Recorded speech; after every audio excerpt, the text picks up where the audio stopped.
नमस्कार दोस्तों, आज मैं आपके लिए लेकर आई हूँ मुंशी प्रेमचंद्र जी की कहानी उद्धार। आइए शुरू करते हैं।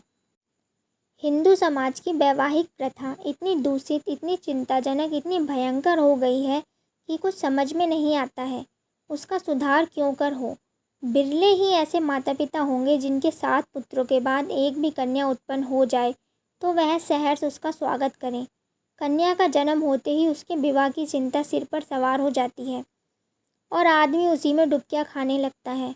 अवस्था इतनी निराशमय और भयानक हो गई है कि ऐसे माता पिताओं की कमी नहीं जो कन्या की मृत्यु पर हृदय से प्रसन्न होते हैं, मानो सिर से बाधा टली। इसका कारण केवल यही है कि दहेज की दर दिन दूनी रात चौगनी हो गई है। पहले छोटी छोटी शादियां 500 से 1000 तक तय हो जाती थी। अब मामूली विवाह भी 3-4 हज़ार के नीचे तय नहीं होते।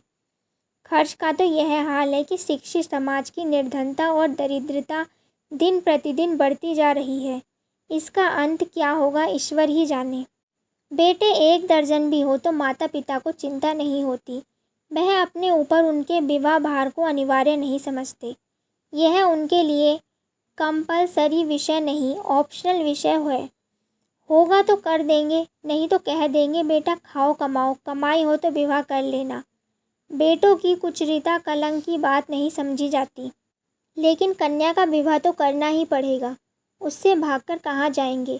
अगर विवाह में विलंब हुआ और कन्या के पाँव कहीं ऊंचे नीचे पड़ गए तो फिर कुटुंब की नाक कट गई, वह पतित हो गया, टाट बाहर कर दिया। अगर वह इस दुर्घटना को सफलता के साथ गुप्त रख सका तब तो कोई बात नहीं, उसको कलंकित करने का किसी का साहस नहीं। लेकिन अभाग्यवश यदि वह उसे छिपा न सका, भंडा फोड़ हो गया, तो फिर माता पिता के लिए, भाई बंधुओं के लिए संसार में मुंह दिखाने को नहीं रहता। कोई अपमान इससे दुस्सह, कोई विपत्ति इससे भीषण नहीं। किसी भी व्याधि की उसे भयंकर कल्पना नहीं की जा सकती। लुप्त तो यह है कि जो लोग बेटियों के विवाह की कठिनाइयों को भोग चुके होते हैं वह अपने बेटों के विवाह के अवसर पर बिल्कुल भूल जाते हैं कि हमें कितनी ठोकरें खानी पड़ी थी। जरा भी सहानुभूति प्रकट नहीं करते, बल्कि कन्या के विवाह में जो तावना उठाया था उसे चक्रवृद्धि ब्याज के साथ बेटे के विवाह में वसूल करने का कटिबद्ध हो जाते हैं। कितने ही माता पिता इसी चिंता में ग्रहण कर लेता है। कोई बूढ़े के गले कन्या को मढ़कर अपना गला छुड़ाता है। पात्र कुपात्र के विचार करने का मौका कहाँ, ढेल मढेल है। मुंशी गुलजारी लाल ऐसे ही हतभागे पिताओं में थे। यूँ उनकी स्थिति बुरी नहीं थी। 200-250 रुपये महीने वकालत से पीट लेते थे, लेकिन खानदानी आदमी थे, उदार हृदय। बहुत किफ़ायत करने पर भी माकूल बचत न हो सकती थी। संबंधियों का आदर सत्कार न करे तो नहीं बनता, मित्रों की खातिरदारी न करे तो नहीं बनता। फिर ईश्वर के दिए हुए 2 पुत्र थे, उनका पालन पोषण शिक्षण का भार था। क्या करते। पहली कन्या का विवाह टेढ़ी खीर हो रहा था। यह आवश्यक था कि विवाह अच्छे घराने में हो, अन्यथा लोग हंसेंगे, और अच्छे घराने के लिए कम से कम 5000 का लखमीना था। उधर पुत्री सयानी होती जा रही थी। वह अनाज जो लड़के खाते थे वह भी खाती थी, लेकिन लड़कों को देखो तो जैसे सूखों का रोग लगा हो, और लड़की शुक्ल पक्ष का चांद हो रही थी। बहुत दौड़ धूप करने पर बेचारे को एक लड़का मिला। बाप सरकारी विभाग में 400 रुपये का नौकर था। लड़का सुशिक्षित। पत्नी से आकर बोले, लड़का तो मिल गया और घरबार भी अच्छा है, लेकिन कठिनाई यही है कि लड़का कहता है मैं विवाह नहीं करूँगा। बाप ने समझाया, मैंने कितना समझाया, औरों ने समझाया, पर वह टस से मस नहीं होता। कहता है मैं कभी विवाह नहीं करूँगा। समझ में नहीं आता कि वह विवाह से इतनी घृणा क्यों कर रहा है। कोई कारण नहीं बतलाता, बस यही कहता है मेरी मर्जी। माँ बाप का इकलौता लड़का है, उनकी परम इच्छा है कि इसका विवाह हो जाए, पर क्या करें। उन्होंने फलदान तो रख लिया है, पर मुझसे कह दिया है कि लड़का स्वभाव का हठीला है, अगर न मानेगा तो फलदान आपको लौटा दिया जाएगा। पत्नी बोली, तुमने लड़के को एकांत में बुलाकर पूछा नहीं। गुलजारी लाल, बुलाया था, बैठा रोता रहा, फिर उठकर चला गया। तुमसे क्या कहूँ। उसके पैरों पर गिर पड़ा, लेकिन बिना कुछ कहे उठकर चला गया। पत्नी, देखो इस लड़की के पीछे क्या क्या झेलना पड़ता है। गुलजारी लाल, कुछ नहीं, आजकल के लड़के सैलाना होते हैं, अंग्रेजी पुस्तकों को पढ़ते हैं कि विलायत में कितने ही लोग अविवाहित रहना पसंद करते हैं। बस यही सनक सवार हो जाती है कि निर्द्वंद रहने में ही जीवन की सुख और शांति है। जितनी मुसीबतें हैं वह सब विवाह में है। मैं भी कॉलेज में था तब सोचा करता था कि अकेला रहूँगा और मज़े से सैर सपाटा करूँगा। पत्नी: है तो वास्तव में बात यही। विवाह तो सारी मुसीबतों की जड़ है। तुमने विवाह न किया होता तो क्यों ये चिंताएं होती? मैं भी कुंवारी रहती तो आराम से रहती। इसके ठीक 3 महीने बाद मुंशी गुलजारी लाल के पास बर से यह पत्र लिखा: पूज्यवर सादर प्रणाम। मैं बहुत असमंजस में पढ़कर यह पत्र लिखने का साहस कर रहा हूँ। इस धृष्टता को क्षमा कीजिएगा। आपके जाने के बाद मेरे पिताजी और माताजी दोनों मुझ पर विवाह करने के लिए नाना प्रकार के दबाव डाल रहे हैं। माताजी रोती हैं, पिताजी नाराज़ होते हैं। वह समझते हैं कि मैं अपनी जिद के कारण विवाह से भागता हूँ। कदाचित उन्हें यह भी संदेह हो रहा है कि मेरा चरित्र भ्रष्ट हो गया है। मैं वास्तविक कारण बताते हुए डरता हूँ कि इन लोगों को दुख होगा और आश्चर्य नहीं कि शोक में उनके प्राण पर ही बन आए। इसीलिए अब तक मैंने जो बात गुप्त रखी थी वह आज विवश होकर आपके सामने प्रकट करता हूँ और आपसे साग्रह निवेदन करता हूँ कि आप इसे गोपनीय समझिएगा और किसी भी दशा में उन लोगों के कानों में इसकी भनक न पड़ने दीजिएगा। जो होना है वह होगा ही, पहले ही से क्यों उन्हें शोक में डुबाऊं। मुझे 5-6 महीनों से यह अनुभव हो रहा है कि मैं क्षय रोग से ग्रसित हूँ। डॉक्टरों की भी यही राय है। अगर मैं माता पिता से यह कह दूं तो वह रो रो कर मर जाएंगे। तब यह निश्चित है कि मैं संसार में थोड़े ही दिनों का मेहमान हूँ, तो मेरे लिए विवाह की कल्पना करना भी पाप है। संभव है कि मैं विशेष प्रयत्न करके 1-2 साल जीवित रहूँ, लेकिन वह दशा और भी भयंकर होगी, क्योंकि अगर कोई संतान हुई तो वह भी मेरे संस्कार से अकाल मृत्यु पाएगी और कदाचित पत्नी को भी इसी रोग राक्षस का क्षय बनना पड़े। मेरे अविवाहित रहने से जो बीतेगी मुझ पर बीतेगी। विवाहित हो जाने से मेरे साथ और कई जीवों का नाश हो जाएगा। इसीलिए आपसे मेरी प्रार्थना है कि मुझे इस बंधन में डालने के लिए आग्रह न कीजिए, अन्यथा आपको पछताना पड़ेगा। सेवक हजारी लाल। पत्र पढ़कर गुलजारी लाल ने पत्नी की ओर देखा और कहा, इस पत्र के विषय में तुम्हारा क्या विचार है? पत्नी बोली, मुझे तो ऐसा लगता है कि वह कोई बहाना बना रहा है। गुलजारी लाल, तुम ठीक कहती हो, मेरा भी यही विचार है। वह समझ रहा है कि बीमारी का बहाना बना दूंगा तो अपने आप हट जाएंगे। दरअसल बीमारी कुछ भी नहीं, मैंने तो देखा ही था, चेहरा चमक रहा था, बीमार का मुंह छिपा नहीं रहता। पत्नी, राम नाम लेकर विवाह करो, कोई किसी का भाग्य थोड़े ही पढ़े बैठा है। गुलजारी, यही तो मैं भी सोच रहा हूँ। पत्नी, न हो किसी डॉक्टर से लड़के को दिखाओ, कहीं सचमुच यह बीमार हो तो बेचारी अम्बा कहीं की नहीं रहेगी। गुलजारी, तुम पागल हो क्या? सब हीले हवाले हैं। इन छोकरों के दिल का हाल मैं खूब जानता हूँ। सोचता होगा अभी सैर सपाटे कर रहा हूँ, विवाह हो जाएगा तो वह गुलछर्रे कैसे उड़ेंगे।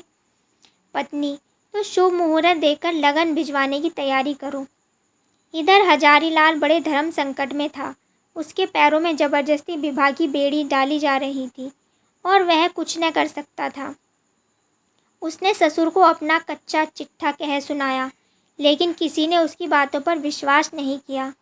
माँ बाप से अपनी बीमारी का हाल कहने का उसे साहस न होता था। न जाने उनके दिल पर क्या गुजरे, न जाने क्या कर बैठे। कभी सोचता किसी डॉक्टर की सहायता लेकर ससुर के पास भेज दूं, मगर फिर ध्यान आता यदि उन लोगों को उस पर भी विश्वास न आया तो। आजकल डॉक्टरी से सनद ले लेना कौन सा मुश्किल काम है। सोचेंगे किसी डॉक्टर को कुछ दे दिलाकर खिला लिया होगा। शादी के लिए तो इतना आग्रह हो रहा था, उधर डॉक्टरों ने स्पष्ट कह दिया था कि यदि तुमने शादी की तो तुम्हारा जीवन सूत्र और भी निर्बल हो जाएगा। शामियाना तय किया, बाजे वालों को बयाना दिया, आतिशबाजी, फुलवारी आदि का प्रबंध किया। घंटों ब्राह्मणों के साथ सिर मारते रहे। इस समय जरा कमर सीधी कर रहे थे कि तभी हजारी लाल को सामने देखकर चौंक पड़े। उसका उतरा हुआ चेहरा, सजल आंखें और कुंठिन मुख देखा तो कुछ चिंतित होकर बोले, क्यों लालू, तबीयत तो ठीक है ना? कुछ उदास मालूम होते हो। हजारीलाल, पिताजी मैं आपसे कुछ कहना चाहता हूँ, लेकिन मुझे डर है कि कहीं आप अप्रसन्न न हो जाएं। दरबारीलाल, समझ गया, वही पुरानी बात है ना। उसके सिवा कोई दूसरी बात हो तो शौक से कहो। हजारीलाल, पिताजी मुझे खेद है कि मैं उसी विषय में कुछ कहना चाहता हूँ। दरबारीलाल, यही कहना चाहते हो ना कि मुझे इस बंधन में न डालिए। मैं इसके अयोग्य हूँ। मैं यह भार नहीं सह सकता। बेड़ी मेरी गर्दन को तोड़ देगी। आदि या और कोई नई बात। हजारीलाल, जी नहीं, नई बात है।